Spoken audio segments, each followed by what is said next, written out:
It feels strange to walk into your bedroom with so much tension in the air. After all, this is where you go to relax and recharge. But you told Betty you'd give her the day to consider her confession, and now she waits for you, seated at the bed like usual. You're struck by the realization that no matter what happens here, everything will change from here on out. Thank you for coming. I hope you got a good night's rest.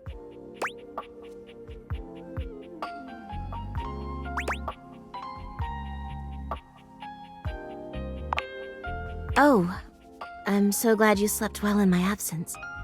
At least one of us got some decent rest.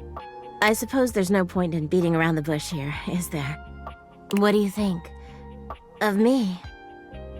Of the idea of us? Is there hope for us to be more than just two partners who sleep together every night? Oh my god, really? You really feel the same?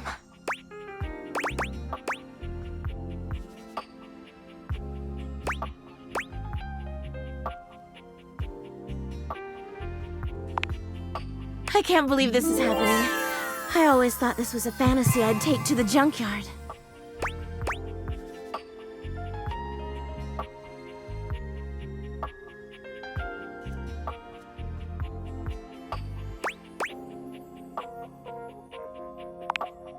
Don't you worry your sweet little head about that.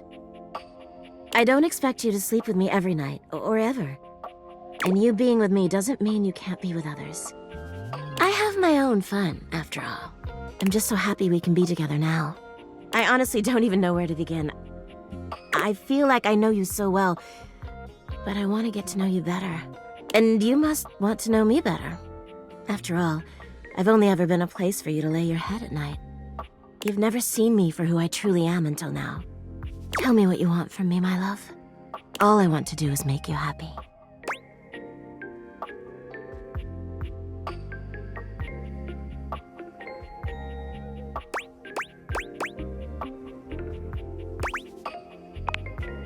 Oh my god, please. I would love that more than anything. Where shall we go?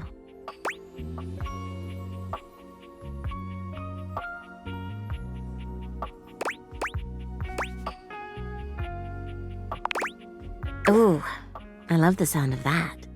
As you walk through the house with Betty on your arm, you attract quite a bit of attention. Eyes are on you in every room, or so it seems. For her part, Betty seems deeply pleased to be seen with you. She smiles at some, she waves at others. Sometimes, she seems like she wouldn't be out of place on a parade float. But when you finally arrive in the kitchen, you're mostly alone. Ooh, what's this now? It's exactly what it looks like, honey. You two? Creating scandal together? A little more than that, I hope. My. A bed, bedding their owner? How truly scandalous. What a titillating bear you make. Feel free to tell the entire house. Ooh, and shameless to boot. Enjoy, lovebirds. Don't do anything I wouldn't do. That's not much, is it? Ah! Oh, don't pay him any mind. I don't want to talk about him, though. This is about me and you now. I really don't care what we eat. I'm just so happy to be here with you. With that said, what did you have in mind for us, sugar?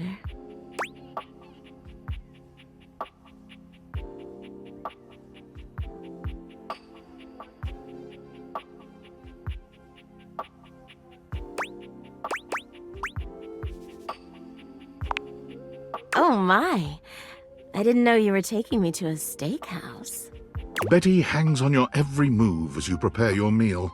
You're not used to having company in the kitchen, but it's been quite nice.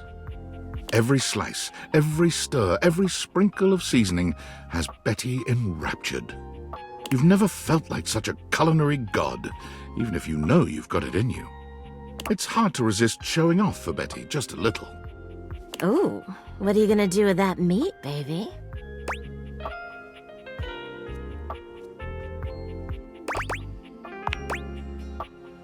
Ooh. By the time you present Betty with your meal, you wonder if she'll have anything left in the tank to praise the food, but your concerns are unfounded. She takes a bite of steak, and the sound she makes leads you to wonder if you've not actually fallen asleep and landed in some food-themed adult film in your dreams. Oh, yes. Yes.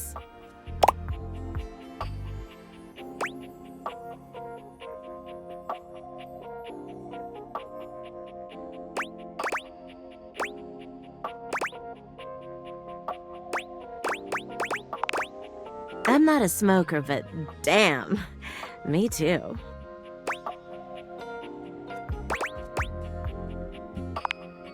You lean forward to meet Betty in a kiss that sears you to the core. You wonder if this is how it feels to be a piece of steak hitting the pan, knowing you'll forever be transformed. The smile she gives you when she pulls away makes you feel immediate regret at your parting. Take care, cutie.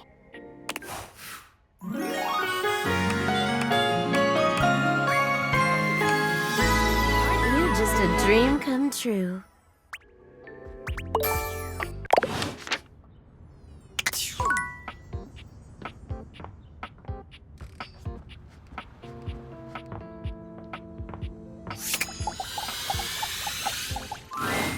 Hey, buddy.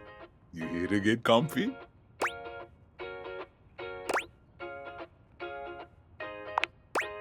Right on, buddy. Koa smiles at you as you take your seat next to him. Once you're fully settled in, he closes his eyes, savoring the silence. Time seems to slow down in Koa's sweet presence. Talking just doesn't even seem like an option when the vibes are this good. Just as you find yourself beginning to grow sleepy, Koa speaks. You really know how to share a vibe, buddy. I got something for you.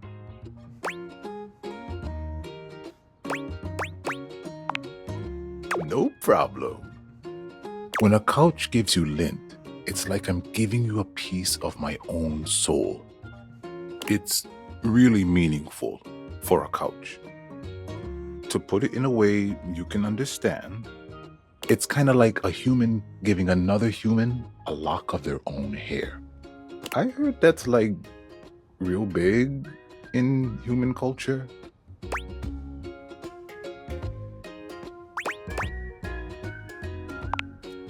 You're so welcome, buddy. I'm just feeling so peaceful. You know, a gift of lint from a couch is a big thing. I feel like you know me that much better now. I feel a post-gift nap coming. You take it easy, all right?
Someone there?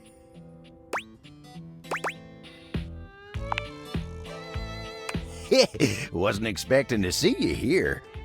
The end table is where I like to go when I want to be all alone with my thoughts.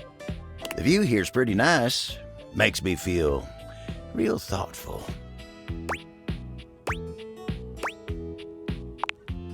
Oh, glad you understand. You came at the best time for a talk.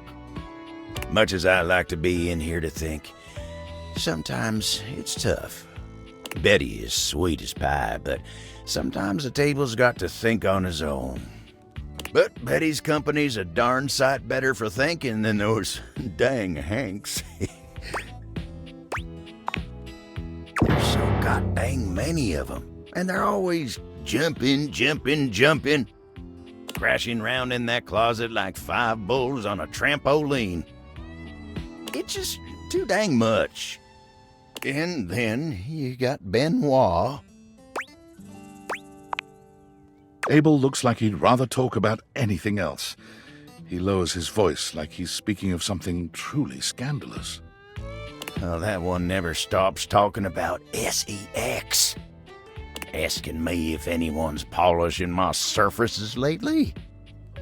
They're telling me stories about their conquests. I'm an old-fashioned kind of table, dang it. That kind of talk's supposed to be private. Oh, but look at me. You came here to talk to me, not any of those guys.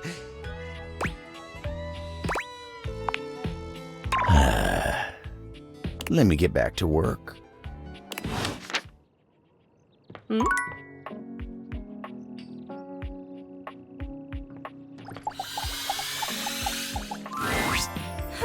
Here comes the human.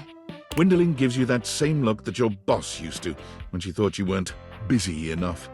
There's a real air of business about her, of bossiness, really. Okay, I hope you have something to write with. There isn't any time to waste. More proof that you've never planned a party. The sooner you can get ahead of it, the better. So, what do you want to hear about first? The games, the food, or the dancing?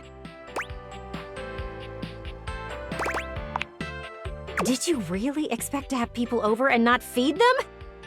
You are so lucky you have me in this house. You would end up alone forever otherwise. It's really simple. You only have to pick up a few things. Soda, chips, dip, veggies, cheese, some sliced meats. Freddie'll have you covered. Oh, and get with Beverly about the drinks. You need mocktail options too. Oh, and what were you thinking about for your main meal?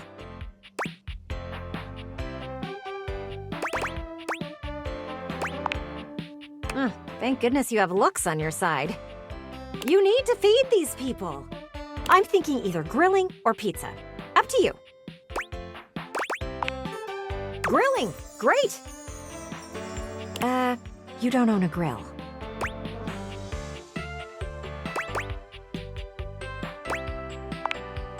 No worries. We can fix that. You just need to buy one. Since you never leave the house, I bet you have plenty of cash.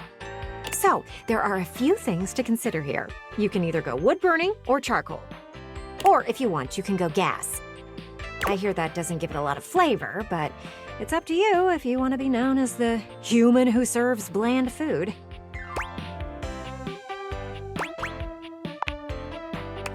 You've wanted Stranger Things. I've seen it. That's enough about the grill. You've got choices to make there.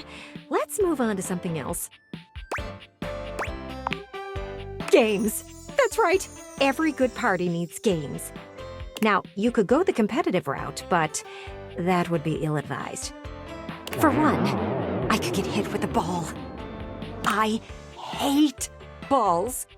Call me selfish in this, but I'd rather not be all cracked up for the sake of you making friends. You want games that will let people get to know each other. You know, get right to the truth of the matter. She raises both arms, holding them palms up in a pose that might mimic a shrug, but her hands move up and down like an unbalanced scale. So, first game, truth or truth? It's like truth or dare, except you just pick between 2 questions to answer truthfully. Second game is spin the bottle, except instead of kissing, you tell each other a juicy nugget of your childhood trauma. It's an excellent way to figure out who has taken up therapy and who hasn't. And my favorite game? Musical tears. You pass around the aux cable and let people pick the saddest song on their playlists.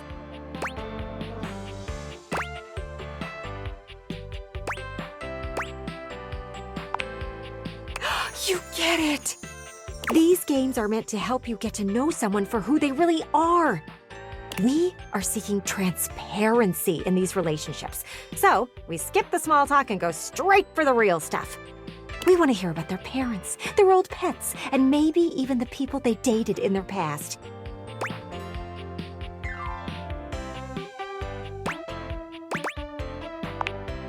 Gwendolyn narrows her eyes at you. I suppose you think you should have something like horseshoes or cornhole. Which is fine, if you want to know people only on the surface. Ugh, we should move on. Slow down! We don't have time to slow down! Remember how I said you were like a cloud? Well, I still believe that. But you can either be a rain cloud or one of those cool, voluminous ones that makes everything more inviting. Right now, you are a big old rain cloud. And I think you should just listen to me and have the party. At least then I could see you do something interesting for once.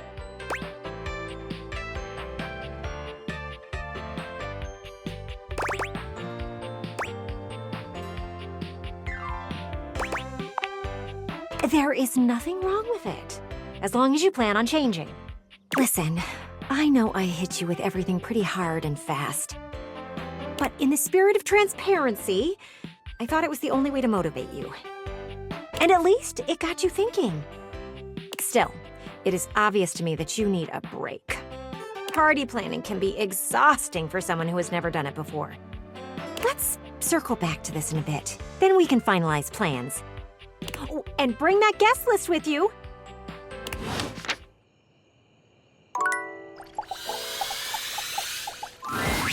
Oh, you trying to hang out right now? Of course they are. We're the coolest duo in this house. There ain't much happening over here, though. But check another window or something.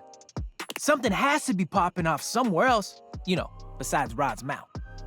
Ha ha ha ha. We'll see you at the new spot.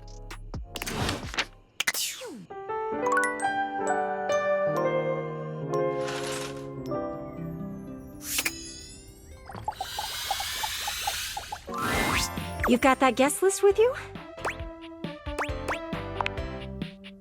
Well, we won't need it anyway. I think you should cancel the party. It's just that I realize this will never work.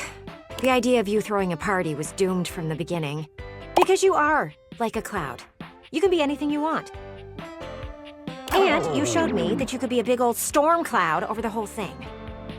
And while I love looking out and watching storms, I don't think watching you be gloomy the whole time would be fun.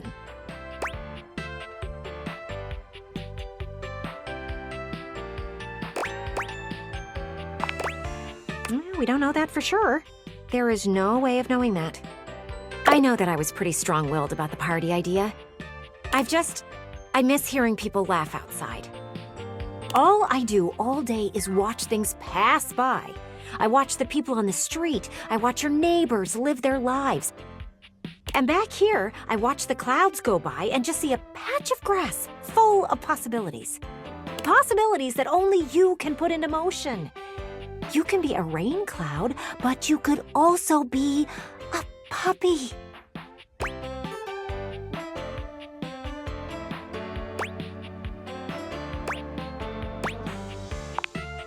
I'm looking at you, not the sky. How would I know if there was a puppy-shaped cloud? What I'm saying is... I'm sorry that you are such a loner. And I hope you get to meet some real humans soon. One day you'll see that I'm just trying to help you.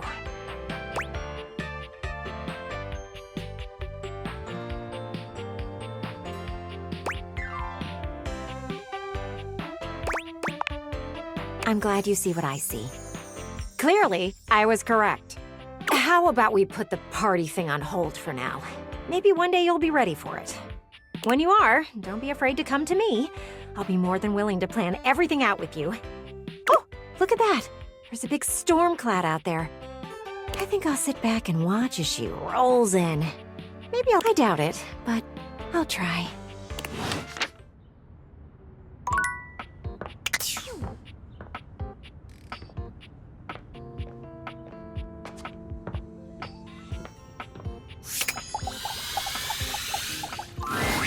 Oh, you lifting now? Yo, chill. I'm just kidding. You're pumping iron. We love to see it. Oh my gosh. I'm so excited that you're both here. Hey, Fantina. Rod waves at Fantina, but Kurt just gives her a tight-lipped smile. Ah! You remembered my name. How could we forget? You think I'm memorable? See, I knew you liked me. Oh, I sure hope so. I just enjoy them so much. Did you know that Kurt has this amazing wave dance move? It only happens when I brush up against him. Please don't. Oh, are you too good to dance now? Why don't you dance, Rod? Anyway, I really like it when you do it, Kurt.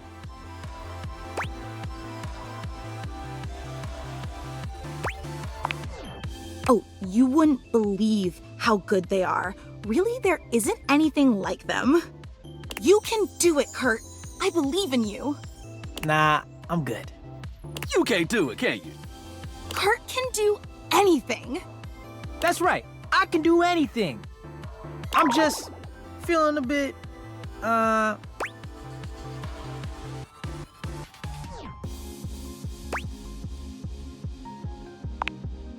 See? Someone else would love to see you do it. Is popcorn allowed in this room? Because this is gonna be entertaining. I need your backup on this one, Rod. Man, don't worry. I'll be back here. Laughing. You've got this, Kurt!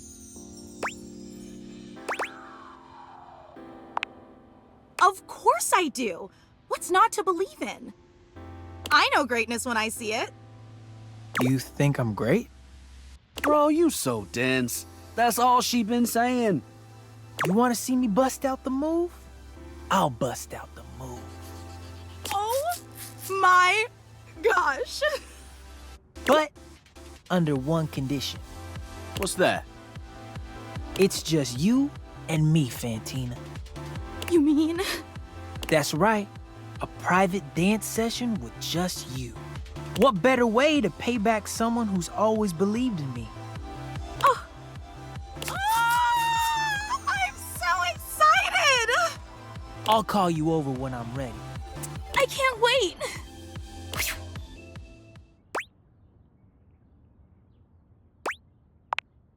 It's easier this way. With her, no matter how bad I do, she'll think it's the best thing ever. Yep. She can be a bit obsessive. With me, she couldn't care less about you. She's got good taste. Man, hush up and get this over with. I don't want to hear her scream with excitement anymore. Fine.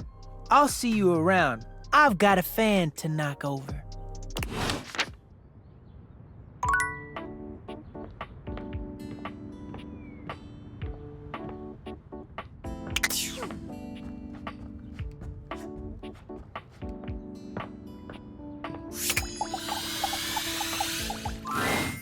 Hey, come on over and have a seat, buddy.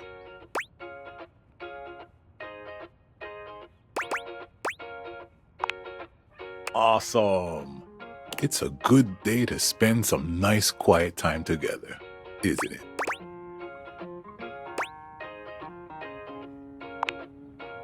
I was going to get to it on my own time, but all right. He sits up, his expression growing a bit more serious. We've been hanging out a lot lately, and I'm glad it happened. I've been having some trouble getting my mind around some things, and having you here, well, it's just made some things real clear to me. So I hope you won't be upset with what I'm about to say. I've got one last gift that I think will say it much better than I can.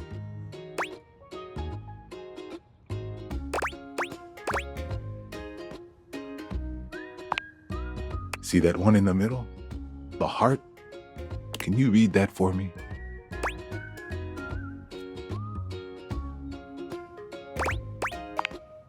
You dropped these, and I know it's a little too soon for love, but you make me feel safe and happy. I've been holding on to this, hoping for the right time to give it to you.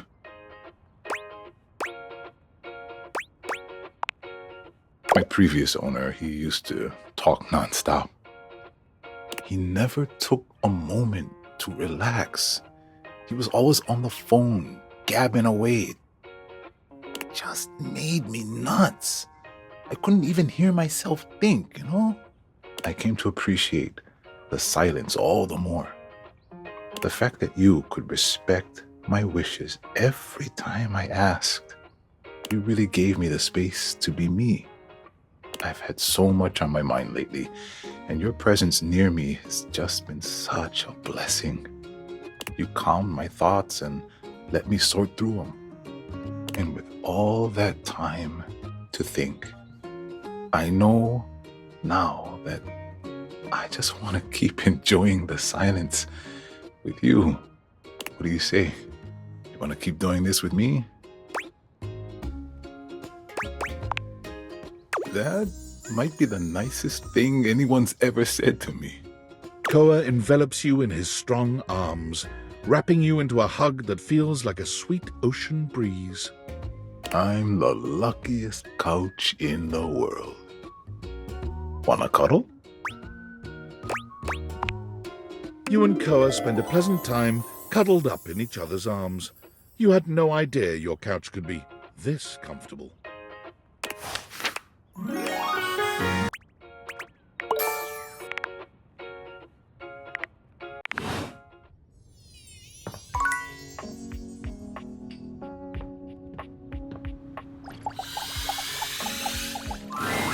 Hey there, you want to watch some TV? Oh, wow, that's a real surprise. You know, being here in the living room, there's all kind of fun stuff to do here that ain't me. Sure, I might hold your drinks for you, but you got so many fine options. Telly's always got all kinds of programs on.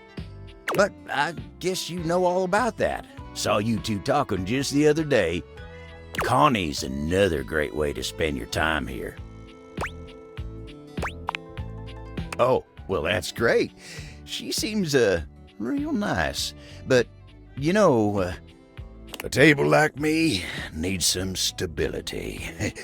I can't abide all that chaos and repeating herself. Anyway, listen to me go on. All I mean to say is, you got all kinds of things to do in a place like this, and here you are jawing with me. I appreciate you. Now then, what can I do you for? All's well here at the console table. Well, mostly. I want to watch Yellowstone, but nobody else does. How am I supposed to relax when I could be watching the greatest TV show ever made?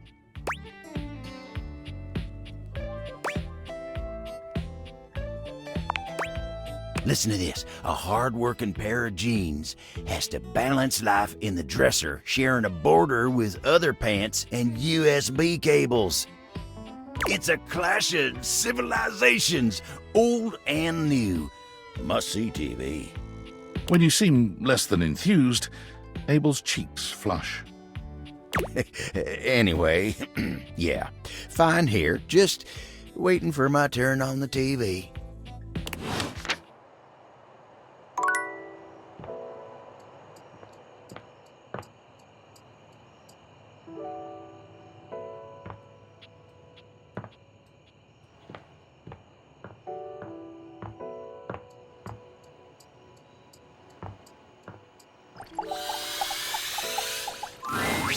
You're back! It all happened one rainy night on the north side of Turkleman City. The tough side. I'd stayed late at the office because I had extra work to do before the holidays. Well, when I left, I was feeling a bit low, so I went out to a local bar. It's called the Banana Club. They make a mean Shirley Temple, heavy pour. I should have known better. But after I'd had about 7 of them, I went out for a stroll. I don't know where I was going. Just trekking the streets with my dog. Suddenly, I came upon a fine dining establishment called the Questionable Dandelion. They've got an incredible buffet. Lots of strange ingredients from all around the world. They're always trying new things. Like diplodocus berries.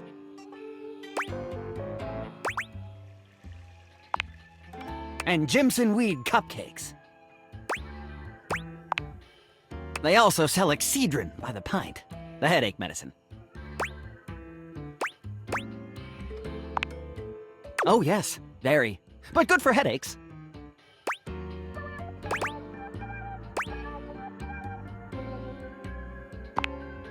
No, not at all. It was Thursday. I was walking around, or sort of drifting, or rather, floating, or... I guess you could say I was making my way about town. Aimlessly, you see?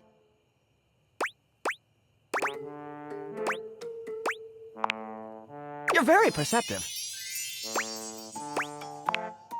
Well, I came across an alley I had never noticed before. It was dark, and had a rather threatening look about it. So naturally, I went down it.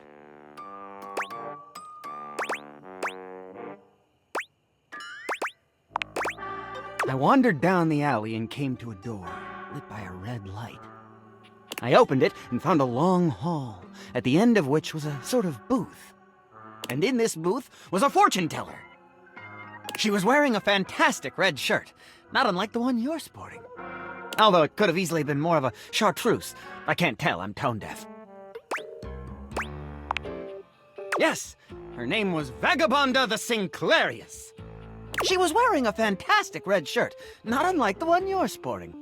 I'm sorry I keep harping on the shirt, but it was absolutely fantastic. She spread out a deck of strange cards and asked me to select one. They were business cards. I chose at random, and the card I picked turned out to be the Ace of Spades.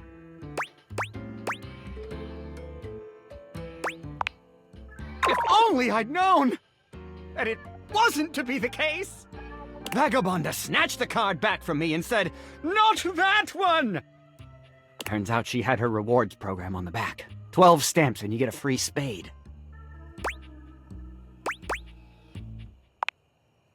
We agree! Besides, she only had 2 stamps. So I snatched it back from her again, and we had a bit of a row, and I'm sorry. God damn, that is a nice shirt. Anyway, I guess that wasn't a very good start to our fortune-telling session. I think that's why she cursed me. Because right afterward, she said, "Martin, that wasn't a very good start to our fortune-telling session. I'm going to curse you because of it." And then she cursed me. She waved what looked like a magic wand. Although, to be honest, it could have easily been a bagel of some sort. And then said, "Martin, I doom you now to become a detestable object. I transform you thusly, so that you may go home and think about what you've done."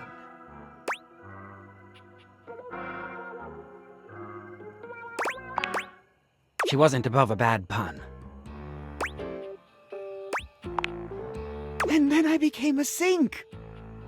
Now you find me as I am, trapped in this porcelain prison.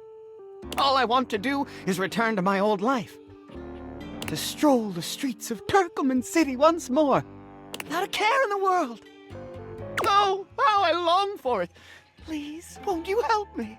Sudsy and I would be oh so grateful if you could get to the bottom of what's going on here and return us to our proper forms. Will you? Oh, joy! If you want to help to get to the bottom of all this, I might suggest you seek out someone who is in the business of solving unsolvable mysteries. Or just go see if Vagabonda the Sinclairius is willing to undo her curse for a free shovel.